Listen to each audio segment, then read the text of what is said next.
नमस्कार विद्यार्थियों, आप सभी 12वीं क्लास के विद्यार्थी ध्यान दें कि हमारा एक लेसन चल रहा है पीयूष प्रवाह में, जो हमारी सप्लीमेंट बुक है एक, जो हमारे लिए करीब 12 नंबर का अलग से अपना पोर्शन रखती है।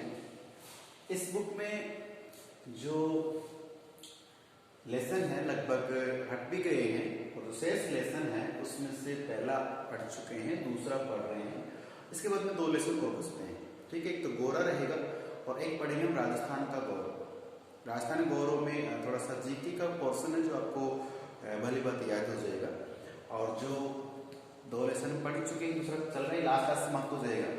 खादी का जन्म, खादी का जिक्र करते कहीं ना कहीं हमारे दिल और दिमाग में राष्ट्रपिता महात्मा गांधी की यादें वापस आने लगती हैं। खादी का जन्म कब हुआ, कैसे हुआ, क्यों हुआ, कई प्रकार के प्रश्न दिमाग में आते हैं।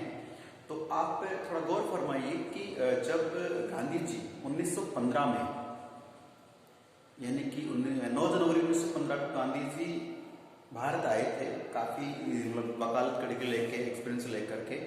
उसके बाद यहाँ पर जब आपने देखा होगा कि कुछ घटनाएं घटी थी, उसके बाद में क्या है, गांधी जी हैं वो भारतीयों को आत्मनिर्भरता के लिए, कि भारत की जो गरीबी थी उसको मिटाने के लिए उन्होंने एक मतलब सूझ का प्रयोग किया। वो क्या था कि ये जो भारत है, यहाँ की जो जनसंख्या है वो लगभग क्या है कि भाई हमारे यहाँ पे अगर कोई चीज प्रोडक्ट की जाती है तो उसका अगर हम उपभोग करते हैं हमारे लिए सस्ती पड़ेगी, और अगर उसी वस्तु को हम किसी और को बेचते हैं तो कुछ आमदनी भी होती है। जबकि यहाँ क्या था कि जो ब्रिटिश गवर्नमेंट यहाँ पे आई क्यों थी, खेलने तो आई नहीं थी, उनका मेन टारगेट बिजनेस करना ही था। और बिजनेस करते करते उन्होंने देख लिया कि भारतीय जनता है वो थोड़ी सी दिल से भोली है, और हर व्यक्ति यानी कि जल्दी से हम किसी को बहुत जल्दी ट्रस्ट कर लेते हैं।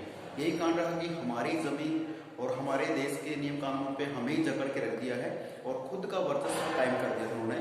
तो ये एक बात सिखाती है हमारी जो हमने अंग्रेजों गुलामी की, उसमें ये सीखने को मिलता है कि जल्दी से ट्रस्ट भी किसी पे नहीं करना चाहिए और ज्यादा सीधापन का भी कोई मतलब नहीं होता है। अपना हक पहले जाने, ठीक है। चलिए, जो हमने गलती पहले कर दी, पहले हम सोने की चिड़िया कहलाते थे, लेकिन आज चिड़िया नहीं बाज हो गए हम, सोने का बाज, है ना। धन दौलत आज ही भारत में बहुत ज्यादा है, लेकिन बस अब हम थोड़े सतर्क हो गए। सतर्क क्या, सातिर हो गए अब तो, ठीक है ना। चलिए, सातिर दिमाग को लगाते हुए ध्यान ये रखना है। सातिर वैसे बुरे काम नहीं, अच्छे तकनीकी यूज हमने किया है। तो ये मान के चलिए कि आज जो रिकॉर्ड्स बन रहे हैं, वर्ल्ड रिकॉर्ड्स, वो सब भारत के ही नाम होने चाहिए, है भी। चलिए, तो बात कर रहे हैं कि जो खादी है वो राष्ट्रपिता महात्मा गांधी ने शुरू तो किया। हालांकि एक लाइन है कि गांधी जी स्वयं होश के पहना होगा, लेकिन वो जानते नहीं थे किस प्रकार से क्या सिस्टम है। तो ये देखिए कि गांधी ने सोचा कि जो कुछ चीजें हैं जो हम यूज में लेते हैं, प्रयोग में लेते हैं, वो हमारे देश में ही अगर निर्मित हों तब जाके हमें वो सस्ती मिलेगी, और अगर हम बेचेंगे तो आमदनी होगी, और हम ये बाजार यहीं पे खपत हमारी बाजार की, बाहर के लोग आते और वो पता नहीं कितने सस्ते मूल्य में बनाकर हमें, हमारा ही कच्चा माल होता है, हम ही बनाकर हमें वापस देते हैं। तो उनको तो डबल फायदा, हमारे को तो डबल नुकसान था। ऐसे में गांधी जी ने कहते हैं कि जो विदेशी वस्तुओं का बहिष्कार कर दिया और कहा कि हम जो भारत में स्वदेशी चीजों को अपनाएंगे, अपने देश की बनी चीजों को अपनाएंगे। फिर जो खाने पीने के व्यंजन हो, कपड़े लत्ते हो, कुछ भी हो, जीन्स विन्स इनके सबको मना कर देता। आज जो जीन्स बड़े गर्व से पहनते लोग, तो जीन्स पहन रखी है, अच्छी बात है। तो आज तो खैर जो चीजें हम भारत में बना के पहन रहे हैं, अच्छी बात है। लेकिन हाँ, आज भी कुछ व्यक्तियों में है, अगर विदेशी कोई चीज हम लेके आते हैं ना, सब ये घड़ी है 1.5-2 लाख की विदेशी रोलेक्स घड़ी है, या कुछ कार्गो और कुछ अलग कपड़े होते हैं, अगर विदेश से पहन के आते हैं, विदेश से मंगवाते हैं ना, तो वैसे उनकी तो चाल ही बदल जाती है, रुतबा बदल जाता है। जबकि सच्चाई कि अपने देश में जो बनी, वो अपने देश में इतनी अच्छी अच्छी चीजें बनती हैं, हमने नाम भी नहीं सुने हैं, बहुत अच्छी चीजें हमारे देश में बनती है। लेकिन बस हम तो बड़ाई की मुख है, खैर छोड़िए प्यारे विद्यार्थियों, हमें कन्फर्म करना है कि गांधी जी ने अपने भारतीय व्यक्तियों को रोजगार देने के पर्पज से, और वो जो वस्तु बनेगी वो हमारे लिए थोड़ी वाजिब रहेगी और उससे आमदनी होगी, ये करके उन्होंने क्या कर, सबसे पहले से विदेशी वस्तुओं के गोले चलाते, फिर क्या कहा कि विदेशी वस्तुओं का यूज नहीं करेंगे, नहीं करेंगे। सबसे पहले जिस आश्रम में रहते थे ना, वो शांति निकेतन वगैरह आश्रम थे, उस आश्रम में क्या हुआ कि वहाँ के आश्रम सबसे देखो कोई भी कार्य हो शुरुआत अपने घर से ही होती है। अगर आपने झूठ बोलना सीखा तो समझो घर से सीखा है, ये एक कमेंट नहीं है, सच्चाई है। अगर आप कोई अच्छे संस्कार सीख रहे हो तो भी आप समझो घर से सीख रहे हो। आप कहीं भी कोई अच्छी बात बोलते हैं, अच्छा कार्य करते हैं, तो मान के चले कि लोग आपको देख के आपके पूर्वजों की प्रशंसा करते हैं कि वास्तव में ये बालक किसी अच्छे खानदान का, अच्छे घराने का, अच्छे घर परिवार का होगा। और आपने थोड़ी त्रुटि या गलती क्या करती, लोग आपके पूरे खानदान को मतलब वो कौस में लग जाते हैं। तो प्यारे विद्यार्थियों, आप हमारी गलती से हमारे पूरे खानदान को भाई कौस से नहीं, लोग शाबाशी दें, ऐसा कुछ करना चाहिए। तो वही बात है कि देखिए, चलो पॉइंट पे आते हैं। गांधी जी ने क्या किया, देखिए खादी का जन्म की बात करें तो गांधी जी ने 1908 तक चरखा और करघा नहीं देखा था। एक चीज आपने सुनी होगी, आवश्यकता आविष्कार की जननी होती है। ठीक है, देखिए सुबह शाम तक बैठे रहिए और सोचो कि खाना देने वाला कोई है नहीं और बनाना आता नहीं है, तो मुझे यकीन है कि जब तक आपके अंदर है, जब तक जान एडजस्ट कर लोगे, लेकिन कुछ समय बाद खुद खाना बना के ही खाएंगे और कैसा भी बने बस पेट भर जाएगा। और आप जानते हो कि practice makes a man perfect, बार बार अभ्यास करोगे तो आप परफेक्टनिस्ट हो सकते हैं। तो वही बात आता है कि गांधी जी ने 1908 तक तो चरखा जो हाथ से चला करके, उसे चरखा भी कहते हैं, उसे करघा भी कहते हैं, हाथ करघा, हाथ करघा, यानी कि एक आपने देखा होगा ना इस तरह से जो कुछ सिस्टम था, आपने देखा होगा इसके ऊपर से ये इस तरह से, तो ये इसमें पेंडुलम होता था, इसको इस तरह से घुमाया जाता था। ठीक है, यहाँ पे एक धागा बंधा हुआ है और ये धागा बंधा हुआ इस तरह से, ये घूम रहा है इस तरह से। तो ये जो करघा था ये गांधी जी ने देखा भी नहीं, क्योंकि गांधी जी कोई मतलब एक अच्छे घराने से, इनके पिताजी राजकोट के दीवान साहब थे, अच्छा पैसा था, उस जमाने में अच्छे कोट पैंट पहनते थे, विदेश पढ़ने जाना है ना, कितना खर्चा उस जमाने के हिसाब से। तो ये गरीब परिवार से तो नहीं थे, ये तो बस एक इनका मन हो गया कि हाँ मुझे अपने देश में रह करके देशवासियों को इस गुलामी से मुक्त कराना है, बस एक संकीपन था। और उसी के चलते हुए उन्होंने एक धोती और मतलब उसमें बस धोती पहन ली और शरीर इस तरह अर्धनग्न है और बस लाठी लेके निकल पड़े देश को आजाद कराने के लिए। अब जितना उनका गुणगान करे वो तो कम है, वो तो अमर है, आप जानते हो। और अमर होने क्यों, हर व्यक्ति के पॉकेट में गांधी जी का फोटो वाला नोट है, और नोट है तो बस सपोर्ट है। चलिए विद्यार्थी ध्यान दें कि उनकी अच्छाइयां तो बहुत हैं, तो बात कर रहे हैं कि उन्होंने जो चरखा है, करघा है, हथकरघा जो हाथ चलाया जाता है, इसके ऊपर एक महीन धागा होता है। तो ये धागा जो बनता है, इस धागे में लपेट के और इसमें कुछ इस धागे का इस तरह से मिश्रण होता था, उसको बनाया जाता था और महीन धागा बना करके उससे कपड़े बुनते थे।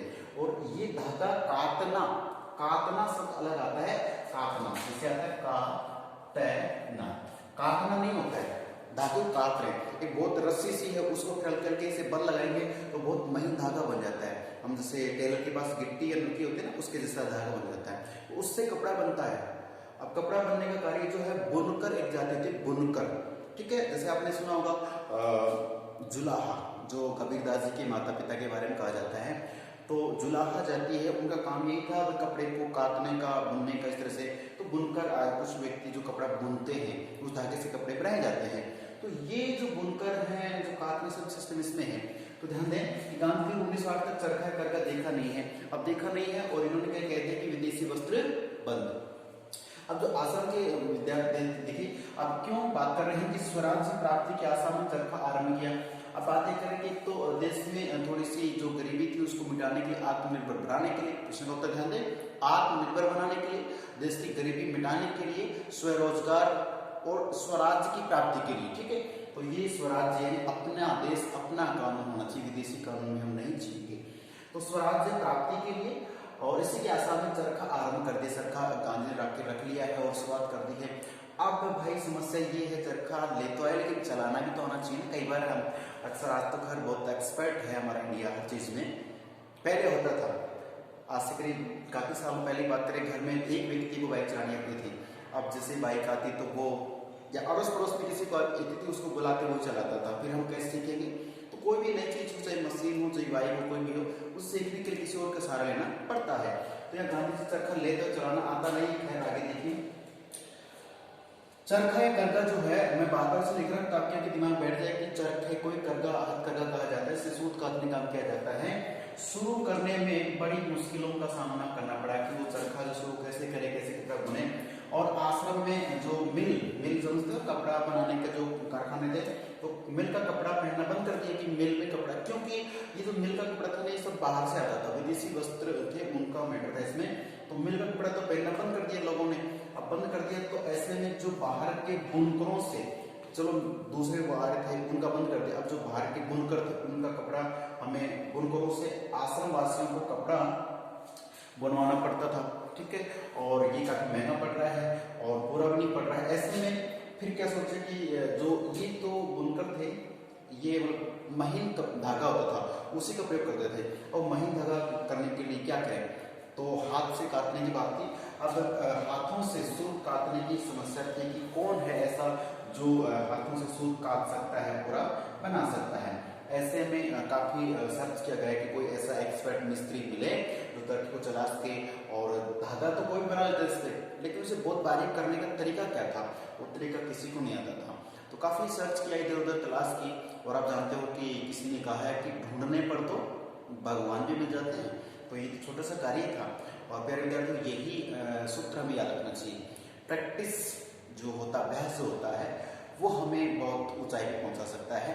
तो कोई भी प्रश्न का उत्तर है या कोई समस्या है उसका समाधान आप ढूंढ सकते हैं, बस ढूंढने वाले की थोड़ा जज्बा जिज्ञासा चाहिए। अब देखिए की समस्या थी। अब बात करें कि 1917 में, ये सन का भी ध्यान रखना है, 1917 में, तो ये वैसे स्पेशल डेट भी है, ध्यान रखना, रूसी क्रांति हुई थी ना 1917 में। एक विधवा, तो विधवा जैसे देखिए एक महिला थी जो पति उनके एक्सपायर हो गए हैं, तो वो विधवा है, वो चरखा चलाना जानते थे अच्छे ढंग से, लेकिन महीन प्रकार का बहुत पतले जो क्वालिटी का धागा है वो काट पाने में वो भी एक्सपर्ट नहीं थी। तो उसने इतना कहा कि जो 1917 में एक विधवा बहन है, गंगाबाई उसका नाम है, याद रखना। तो गंगाबाई ने चरखे की खोज की प्रतिज्ञा कर दी कि मैं ये चरखा है तो इसकी खोज कर लूंगी, सर्च कर लूंगी भाई ये कैसे चलता है और कैसे महीन धागा, क्योंकि उससे पहले उसने धागा तो आता है, एक्सपर्ट हो, लेकिन वो किसी और तरीके से, इसके और तरीके आते हैं। आपने देखा होगा जैसे अपनी ये जो मैट होती है, चटाई होती है, ये एक तो होती है जैसे प्लास्टिक वाली होती है ना, धागों वाली, एक होती है जो फटे पुराने वस्त्र होते हैं ना, साड़ी वगैरह होती है पुराने, उनके रस्सियां लेकर के कुछ लोग एक मैट बनाते हैं जो किससे बनी होती है, कपड़े की होती है, रस्सी जैसी होती है, लेकिन आप समझ नहीं सकते कि एक एक रस्सी को ऐसे जोड़ के उस धागे से कैसे फोल्ड करके बांधे जाते हैं, वो शानदार कार्य होता है। तो उनको चरखे की जरूरत नहीं पड़ती है, वो एक चौकर प्रकार की यहाँ एक लकड़ी होती है, यहाँ इस तरह से होती है, फिर यहाँ पे क्या है कि वो ये धागे से बांध देते हैं वो लोग इस तरह से, है ना, तो ऐसे बना देते हैं, उसके बाद में यूं उनका कार्य चलता है बनाने का। तो ये भी एक कला है कि ये लोग जो मोटे कंबल चादर होती हैं या यूं कहें जो मैट होती है कपड़े की तरह से, तो ये यहाँ से रस्सियां बांधते हैं, पता नहीं छोटी छोटी दो लकड़ियां होती है उनको बनाते कैसे। तो हर व्यक्ति को कोई ना कोई आर्ट कला आती है, ठीक इस तरह से ये बनाई जाती है, मैटिंग बनाई जाती है ना। तो वही बात है कि वो महिला इसमें एक्सपर्ट थी, बट ये तो मोटी रस्सी का काम था, अब यहाँ पे तो महीन धागा चाहिए, तो इसके लिए उसने हामी भर दी। गांधी जी ने रिक्वेस्ट की थी बहन जी आपको संभालना होगा, तो उन्होंने खोज की प्रतिज्ञा कर दी कि हाँ मैं आपके इस कार्य को अंजाम दूंगी, अर्थात मैं आपका सपोर्ट करूंगी, अब समस्या आपकी हो चुकी है। तो इस प्रकार की समस्या जो सूत काटने की समस्या थी इसका वही समाधान होता है, और 1917 में मान के चले कि जो खादी है उसका जन्म हो जाता है, कपड़े उन्हें सूत काटना शुरू कर दिया है, धागा बनना शुरू कर दिया है, और उसी के बाद में वहां से धीरे धीरे ही सही, लेकिन बोलते हैं ना मंद मंद ही सही लेकिन आगे बढ़े। तो इस प्रकार से फिर खादी वस्त्र का यहाँ पे जन्म हो जाता है, और खादी कपड़े बना के वहाँ के आश्रम वासियों ने पहले से पहले फिर बाहर पहुंचा, धीरे धीरे ये फैलता गया।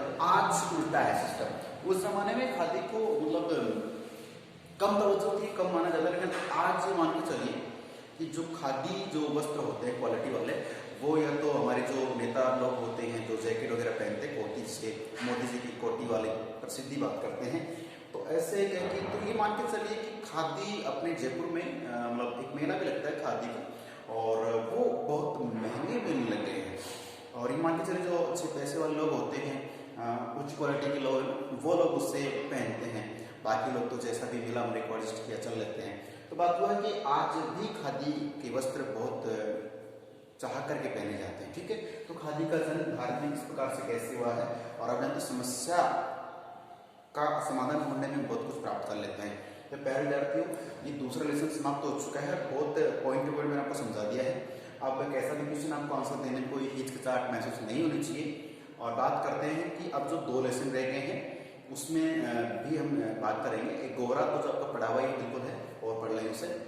तो मैं चाहता हूँ कि इसके बाद एक बार हम कुछ व्याकरण का पोर्शन है जो थोड़ा सा इम्पोर्टेंट है और बीच में बचा हुआ उसको पूरा करेंगे। तो ये 2 लेसन कंप्लीटली लर्न कर लीजिएगा, मैं पूछूंगा आपसे। और अब जो व्याकरण का पोर्शन शुरू करने जाए उसको ध्यानपूर्वक पढ़ना है अगले वीडियो में, ठीक है। तब तक के लिए नमस्कार, धन्यवाद।